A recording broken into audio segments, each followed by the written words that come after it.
Good evening. Good evening, everyone. Thank you. Thank you. Good evening and a warm welcome to this, our 14th annual Leon Levy Lecture on Biography.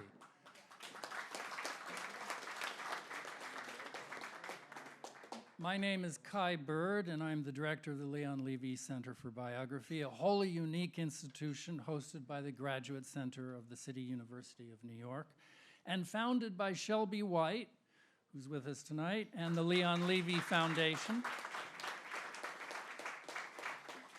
She founded it in the year 2007, and I'm very gratified that she's here, together with the president of the Graduate Center, Robin Garrell.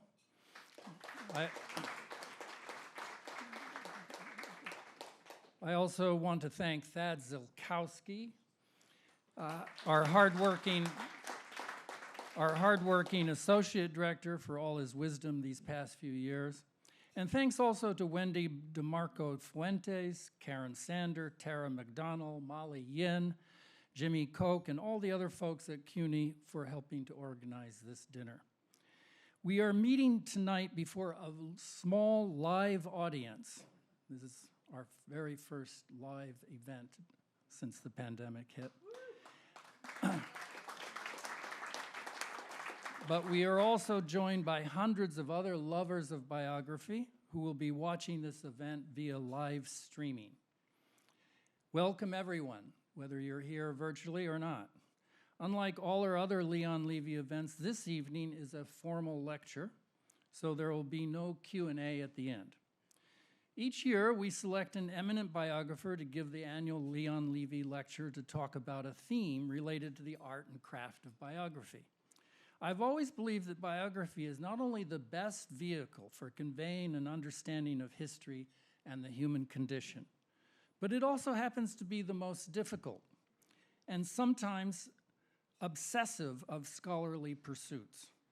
To quote George Orwell, writing a book is a horrible, exhausting struggle, like a long bout of some painful illness. One would never undertake such a thing if one were not driven on by some demon whom one can neither resist nor understand. Well, that is the working biographer, day after day, year after year. We have with us tonight many working biographers, including some current and former recipients of a Leon Levy Biography Fellowship, all generously funded by Shelby and the Leon Levy Foundation. More than 50 such fellowships have been awarded since 2007, and some 25 hefty biographies have been published to date. In recent years, thanks to Doran Weber of the Sloan Foundation, who is with us tonight, we have been able to fund an annual fellowship devoted to biographies of scientists. We also have with us tonight one of the co-chairs of our endowment committee, the Pulitzer Prize winning biographer Stacy Schiff. The other co-chair, Robert Caro, cannot be here tonight because he is off in Paris, taking a break from LBJ. Stacy actually gave the very first Leon Levy lecture in the year 2008. We also have with us tonight David Nassau, Judith Thurman, Brenda Wineapple, and David Levering Lewis, all of whom have given this same lecture in recent years. We're also missing Nancy Milford, the first director of the Leon Levy Center, who recently passed. And we miss her. She was an inspiration for her biography of Zelda. Last but not least, I spy one Joseph Cannon, perhaps America's greatest living author of historical espionage thrillers, sitting over there.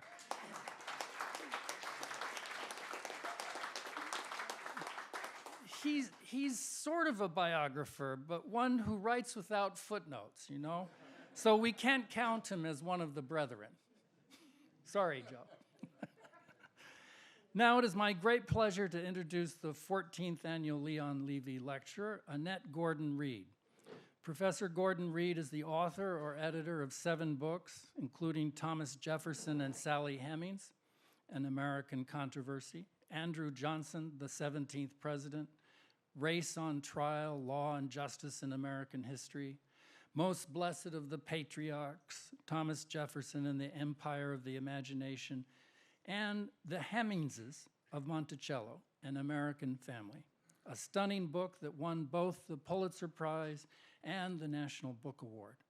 Her most recent book, On Juneteenth, is a riveting blend of memoir and history.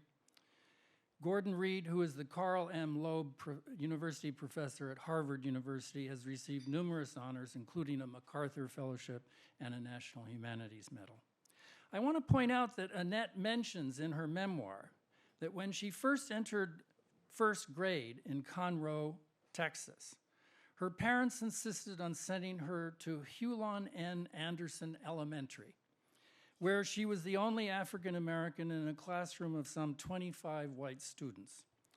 Annette writes, quote, "I was a good student right off the bat. In those days, when people cared less about making children feel bad, I was a bluebird, the group for best readers. I don't know, Annette, but I suspect you are something more than a bluebird now. More like an American eagle whose startling biographies are compelling us to see our country's history anew." Professor Gordon-Reed, welcome to our little den of biographers. The floor is now yours.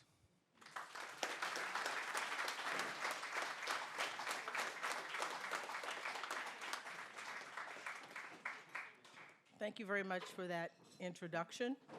It's great to be here tonight. I love this room. I've been here before, and it's just the right size, I think, for a conversation and a discussion and a speech, as a matter of fact. I think biography has been crucial to my life as a writer. I always wanted to be a writer, but I think biography gave me a sense of what it is that I wanted to write. I tell the story about discovering Thomas Jefferson in the third grade through a third grade level biography of Jefferson. They had them in the back of the room, and there were biographies of Dolly Madison, James Madison, Jefferson, George Washington Carver, and for whatever reason, the Jefferson biography stuck with me. That was the one that made the greatest impression, and I think it had to do with the fact that he loved to read, and I loved to read. He was interested in science and interested in the world and trying to discover things, and I saw myself as a person like that. But the biography was written with a story told by a fictional enslaved boy who was supposed to be Jefferson's friend. And I noticed that there was a difference in the portrayal of the enslaved boy.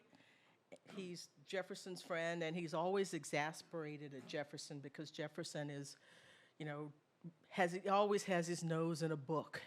He's always doing those kinds of things. He doesn't want to go hunting and fishing anymore. And so the enslaved boy was portrayed as we would say in the South, trifling, unserious, and Jefferson was everything that was supposed to be good and wonderful in the world. And I, even then, felt discomfort because I understood that I was supposed to identify with the enslaved boy, and I actually identified with the person who wanted to learn to read and wanted to learn things, not him as a slave owner, but those aspects of his personality I found interesting. And so that got me thinking about life writing, and I continued to read biographies of Jefferson, books about Jefferson that were age appropriate from then on. And I had no inkling that I was going to end up being a Jefferson scholar. But that's where it started for me, and that's one of the reasons that I hope that schools, or wish that schools would go back to using biography as a way of introducing students to history, because it led to thinking about history. Good biography doesn't just talk about the person, it talks about the times in which the person lived, and so you should feel that you know more about those times after you have read a good biography. My first serious look at Jefferson as a subject came when I read Winthrop Jordan's book, White Over Black, which is not a biography of Jefferson, but it's all about the history of race relations in the United States, and the English attitude and the British attitude and the American attitude about race. But there's a chapter called Thomas Jefferson, Self and Society, and it's a mini biography. It talks about Jefferson's life. It describes him, where he was born, how he grew up, and his attitudes about slavery and his attitudes about a family, the Hemings family, that I had not read about before because the age-appropriate books that I used didn't really talk about that. Strangely enough, now they do. They talk about Sally Hemings, and I'll talk about that later on, but that was not a part of what I knew about Jefferson's story. And I found that intriguing. A couple of years later, Fawn Brody's biography of Jefferson came out. A couple of years, not after Winthrop Jordan's book, but after I read Winthrop Jordan's book. And I wanted that book so badly that I joined the Book of the Month Club to purchase it, 4 books for $1, not knowing that that meant that there were going to be books showing up at my home of the month. And my parents were like, where does this come from? And then they figured out what happened, and they wrote to them, and they stopped sending books. But I did have my biography of Jefferson, and that's probably the first kind of serious, long-form biography that I read. Something else was happening to me at that time. I discovered novels, being interested in novels. And I read Hemingway, and I read, didn't read Faulkner at that time, that's much later. But Hemingway, F. Scott Fitzgerald, Sinclair Lewis, for some reason, who isn't a person that we think about very much these days. He won the Nobel Prize, and he's virtually unknown now, which is not a great story for writers to think about. But I became interested in him, and so I would read his books, and I would also read biographies of them.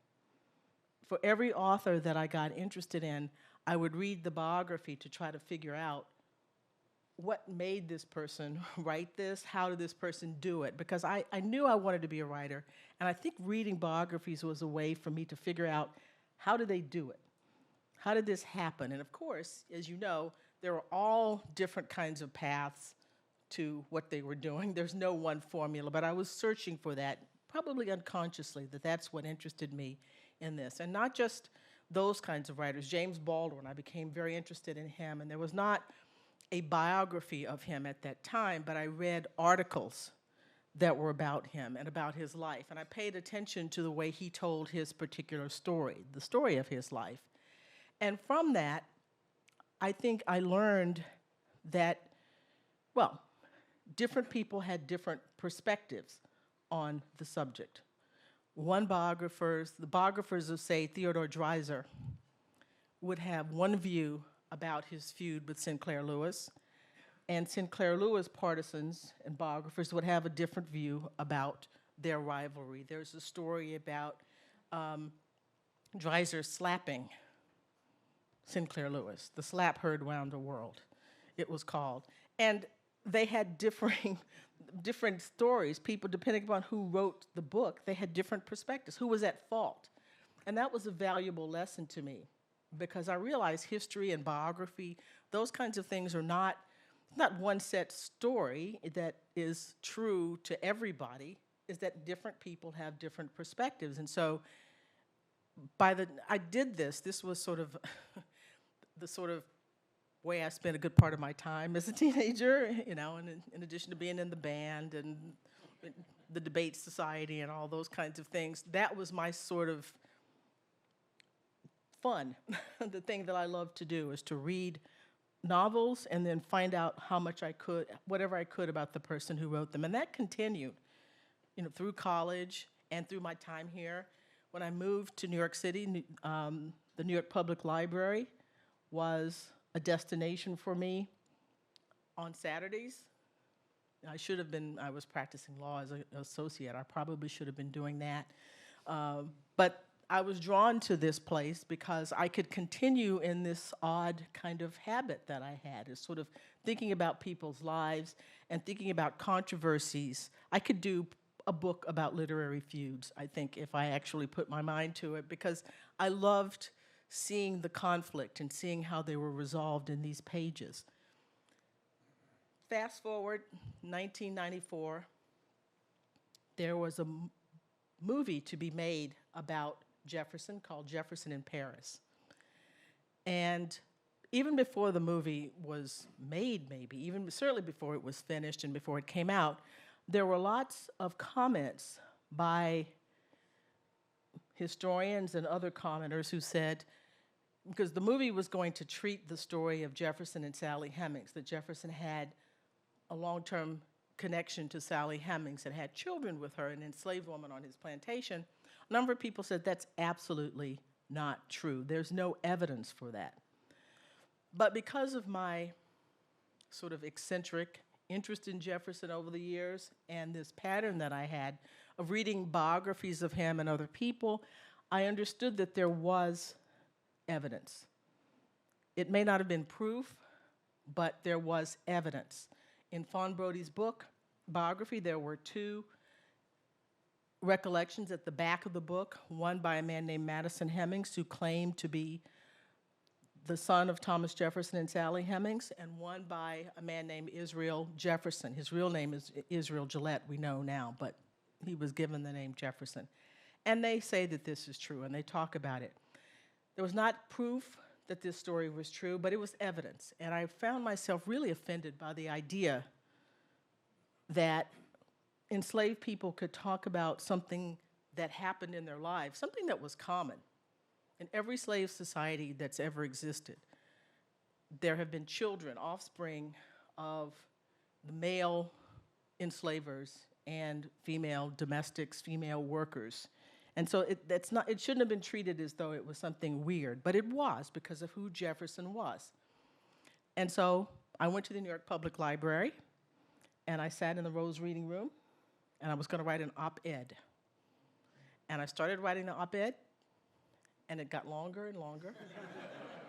And finally I said, you have this, again, eccentric interest in this place. I taught myself, I think, to research by what I was doing as a teenager. Right? Not knowing that this is what I was doing, but every single thing that I had been doing from the time I was 12 to the time I started working on this book prepared me to do what I had to do for that book. And it prepared me to look at people's lives, to know the difference. That's a different story when you're looking at, trying to tease out something that people are trying to hide versus something that they want to tell you or that they don't mind telling you. And what historians had been doing, biographers of Jefferson had been doing, was saying, well, look at the letters. There's no Sally Hemings. He's not admitting that he's having children with these enslaved women in these letters. Well, of course he's not, because that's not the legacy that he wanted. That's not how he wanted to be remembered. He understood that that would ruin his legacy if people believed that because of attitudes, his own attitudes, but his community's attitudes about those interracial connections, leaving aside the question of consent and all of those things that are problems for us today. During their time, the question was about race mixing, and he understood that that would be a problem. So my first book is not really a biography, but it didn't set out to be a biography. It's about historians, about Jefferson's, more than historians, Jefferson biographers, and a critique of Jefferson biographers and how they had written the story of his life by ignoring evidence from people for whom they had no respect or who didn't count in favor of crafting a life based upon the person's own words and the words of other people who were trying to protect him, namely his family. And saying, treating the family story in these biographies as if something akin to land ownership. It's like they owned Jefferson in the way that a family might own a plot of land. And we listen to them because they have the legal right to tell the official story, the biography of this individual. And that had to be, I thought that had to be broken apart. People involved in the system of slavery, where you had one group of people exercising an enormous amount of power over individuals beyond anything that we can imagine now, shouldn't be treated as if this was just a normal circumstance and that these people did not have things to hide, because they did have things to hide. And so my first book came out, and I thought I wanted to try, because this is a subject, Jefferson is a subject, as you can tell, that I've been interested in a long time. I wanted to change the way people would be writing his biography.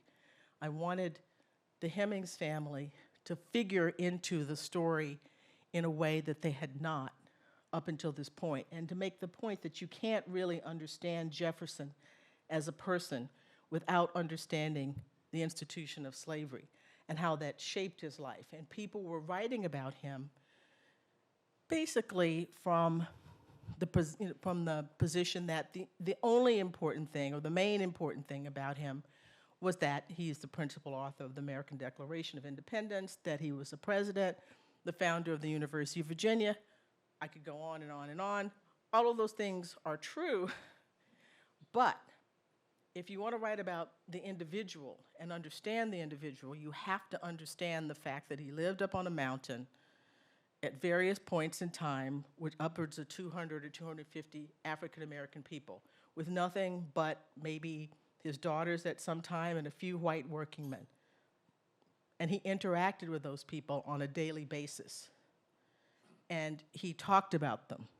He had them, he worked with them as woodworking. He supervised their activities.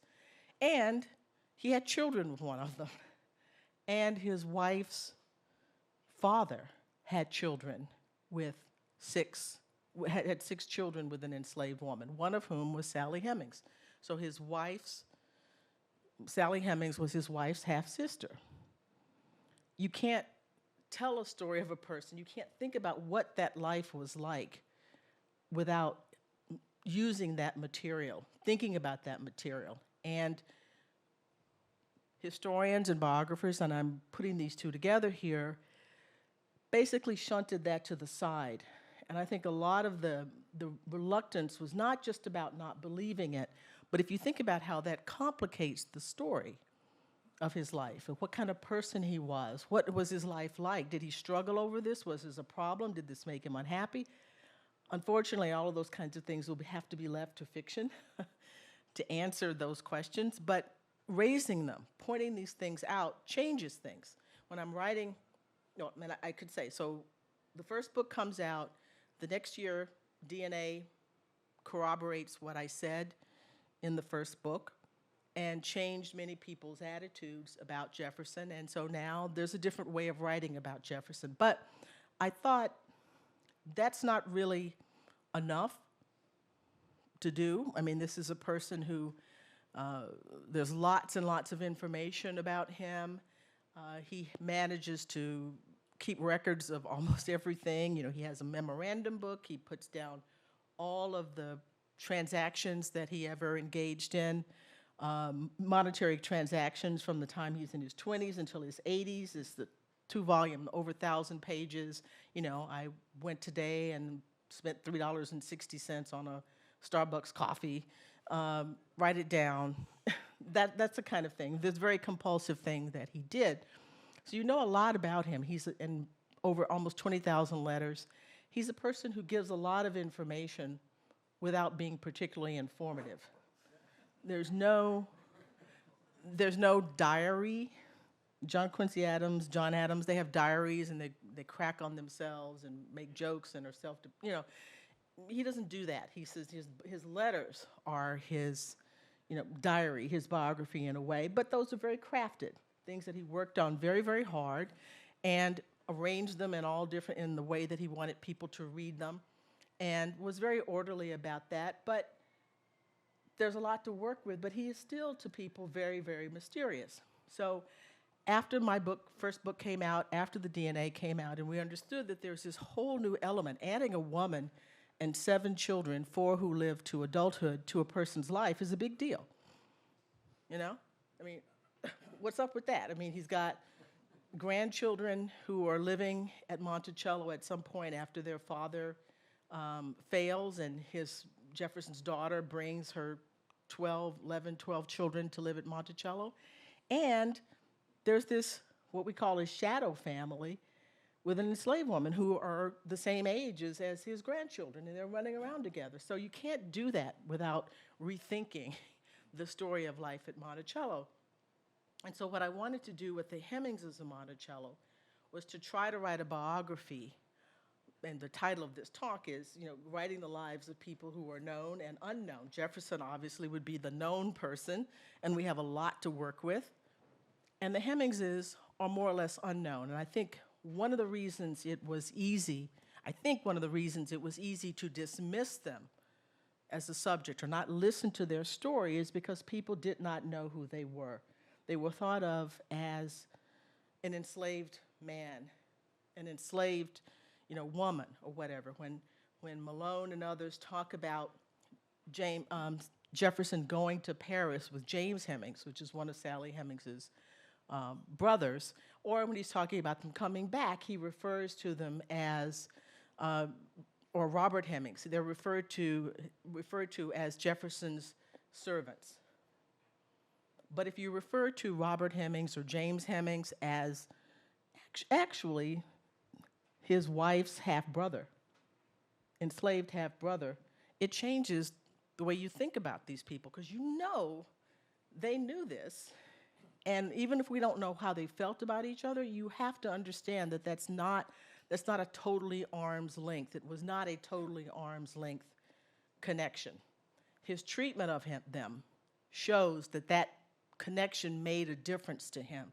So just little things like that, the difference between writing servant and writing enslaved half-brother, enslaved servant, or enslaved person, changes the way people think about it, and that's what I wanted to do with the Hemings family. I didn't have enough information to write a biography of any one of them. There can't be a real effective biography of Sally Hemings, a book. You could do something in an article, and I've written articles that come close to something like that, but if I did the Hemings family of Monticello and get them all in there was enough information to craft a picture of this family from the few fragments of things that you could get from Jefferson's memorandum book that I mentioned before, from his letters. Some members of the Hemings family were literate, so we have their letters, and you can sort of glean what they were like from, from the letters of John Hemings, if people have been to Monticello. Some of the woodworking there still survives as work of John Hemings, who was Sally Hemings' half-brother. Those kinds of things, taking Jefferson's records, what I knew from the Hemings family, from their writings and letters, from oral history, family history from the Hemings family. I mean, oral history can be problematic. Family history can be problematic because it's like a game of telephone. So you tell a story over here, and by the time you're whispering it, by the time it gets over here, it's something completely different. Same thing with stories. A great aunt after generations can become a great grandmother. And people aren't doing it on purpose. It's a mix-up because it's not written down. And oral history is very, very valuable, but it has that weakness. And what you can do with that, and fortunately we could do it because of Jefferson's records, is to corroborate the oral history. There are documents, there are ways to show that this person is credible and show things that happen that jibe with what this individual said in her family history. So I had those three things to work with. And I started from the proposition that I would take them seriously. If you see the Hemings story, for example, as a problem, if you start out seeing it as a scandal, as a problem, it will affect the way you do the research, the way you look at these things. If you look at it and say, this kind of thing happened in the South, in slave societies, all over, then, and it's not a problem in the sense, something that you have to save Jefferson from, you can achieve a level, I think I could achieve a level of objectivity that was helpful. You'll never be totally objective about this, about any of these things. You can't do it, but you can try for it, to try to look at things as clearly as possible and to gather as much information as you can about it. And one of the things that was very important to me, and I think I hope to achieve with the Hemingses of Monticello, was to show, not just talk about them. One of my co-author, Peter Onoff, with whom I've written another book about Jefferson, a biography of Jefferson, says that the Hemingses of Monticello is actually also a biography of Jefferson, because you learn a lot about him through them. And this goes back to what I was saying before. We are who we are, but we are who we are in relationship to other people.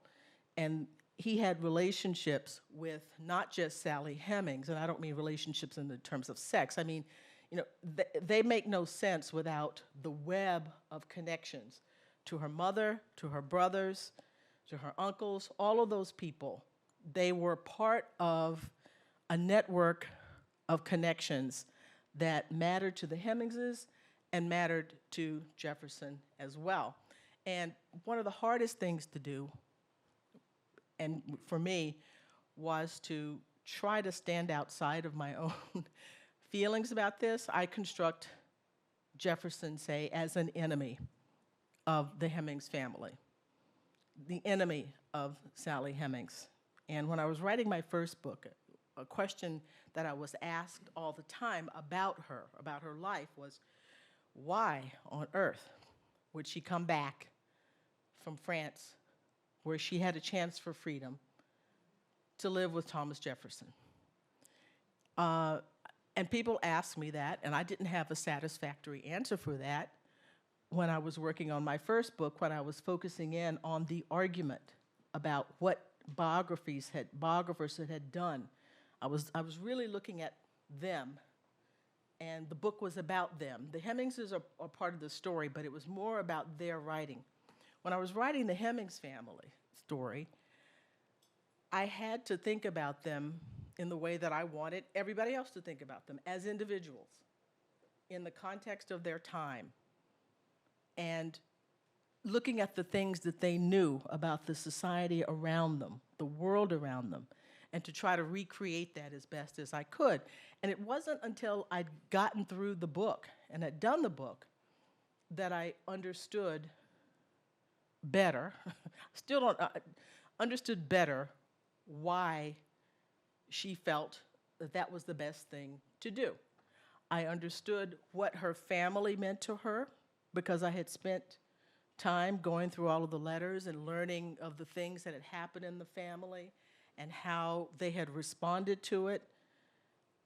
You know, I understood that her brothers were given freedoms that other enslaved men did not have. Lots of times Jefferson didn't know where they were. You know, they went off and hired themselves out and kept the money, which was against the law. They were not supposed to do that, but he let them do that. The women didn't go to the fields. The Hemings women were the only people who didn't have to pitch in and go to the fields at harvest time. They were treated like farmers' wives. Essentially, they did things that you would expect, you know, a domestic white woman to do: sewing, cooking, looking after children. That's what they did. The distinction that had been made between black women and white women from the beginning of slavery is that only black women went to the fields, were fit to go to the fields. White women didn't. Now, that's not true. White women did, in fact, go to the fields.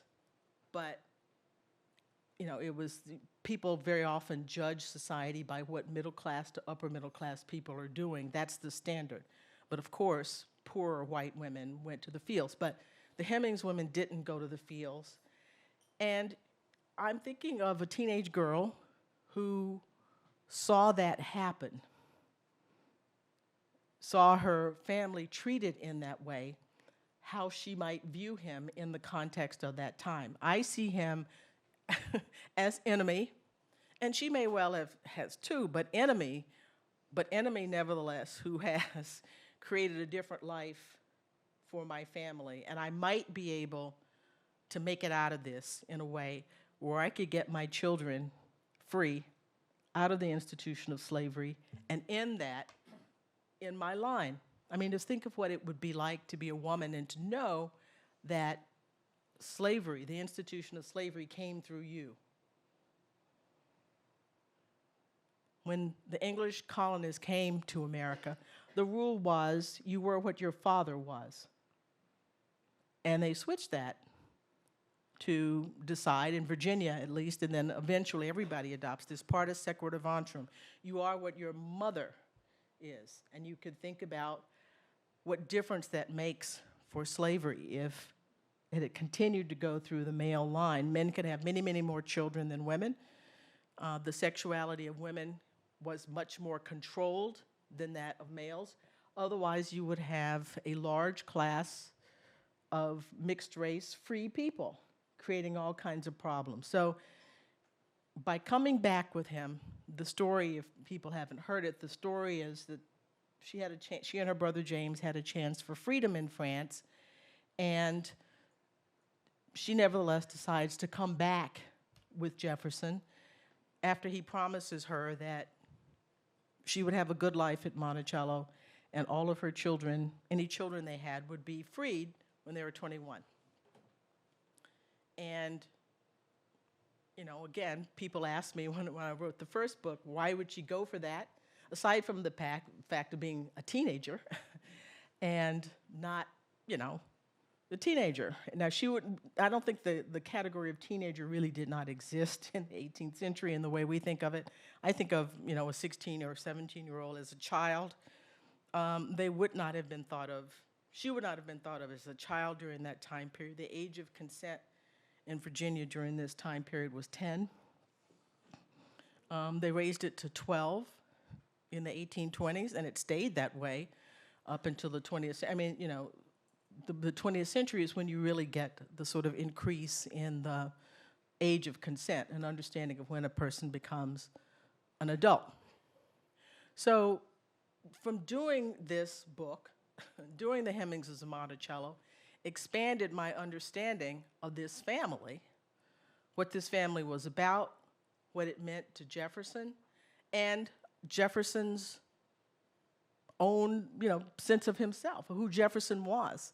And so by the time I finished this book, I had a different view of this person whom I had studied and had been studying since I was, you know, in the 3rd grade. It broadened my sense of how to do a biography of him. I'm supposed to be doing a 2-volume biography of Jefferson. Now, after On Juneteenth, I'm not so sure. Texas may beckon me for that, to do that, but it certainly helped me when I did the book Most Blessed of the Patriarchs with Peter Onuf, where I look at Jefferson, not a sort of a straight-through biography, but taking all that I had learned from all the years I've been studying him and what I learned from doing the Hemingses of Monticello to try to figure out who this person was, really. Not just the political side of him, but it's more Jefferson at home. Jefferson and his sense of himself. One of the things that has happened over the years is that Jefferson has always been a controversial figure, but biographies have moved much more towards specialized looks at him. Jefferson and this, Jefferson and slavery, Jefferson and politics. Most Blessed of the Patriarchs tries to bring him back together and start from the proposition, thinking about what he thought of himself. And that doesn't happen so much with Jefferson biographies now. More people are interested in saying what they feel about him. I mean, because there is a genre, I mean, there's a genre of loving the subject too much, but there's also the genre of sort of a hate biography. where people, and I don't understand that one. I mean, writing about someone that you hate, and maybe there's probably a charge out of that you get from, that people get from doing that. But I wanted, both Peter and I wanted to move away from that and to take him as much as we can at his word, to try to remember what it was about this person that made him such a figure of interest over time, aside from the fact that he had his hand in almost everything that you could think of in the early American Republic. I don't think there's anyone, I mean, Franklin comes close to him, but Franklin dies before the 1790s. He's not a part of the battle, the crucible of the creation of the early American Republic in that way. And Jefferson lives a long time he's an American. He ends up being an American for most of his life as opposed to, a Brit. And, there's the presidency, Secretary of State, the grid that the country's laid out on, the Jefferson grid, the, Library of Congress, West Point, all kinds of things you could point to that he's a part of. And we wanted to try to use what we both knew. Peter is an intellectual historian, and he writes about Jefferson's political thought. And to have the two of us together to write a biography, and he doesn't like the title biographer. He likes the title historian, and he is historian, but he's a biographer as well. An interesting experiment to have a political and social historian and a biographer and an intellectual historian to put our heads together to come up with a biography that tries to integrate this subject and integrate this person into, make him whole. And that's what Most Blessed of the Patriarchs is about. And it's interesting because, it's like I've never left, in some ways, the third grade, thinking about this person because he exemplifies so much of the American story. I mean, I say in the Hemingses of Monticello that Monticello is where we've been, the best of where we've been and the worst, all in this one place, and all in this individual, and which is why it's hard to think of sort of moving him off the stage without doing damage to ourselves, to our understanding of who we are.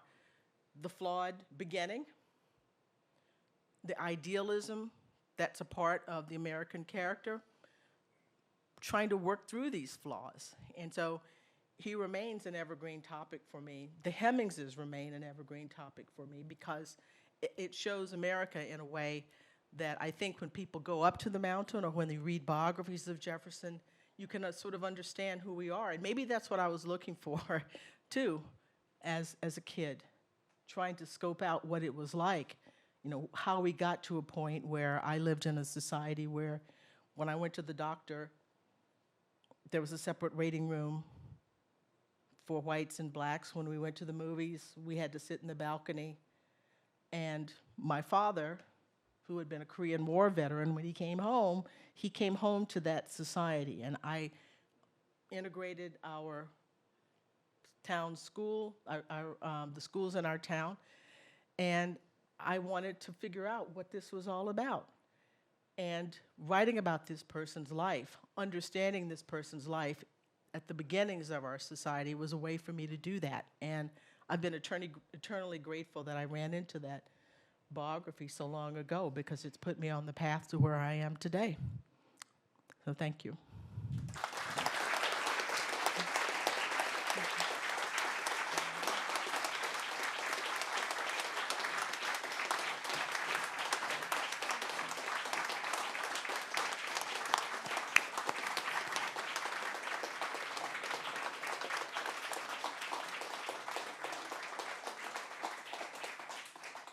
Thank you, Annette. That was wonderful, revealing, and we're all looking forward to the next 2 volumes or the next book.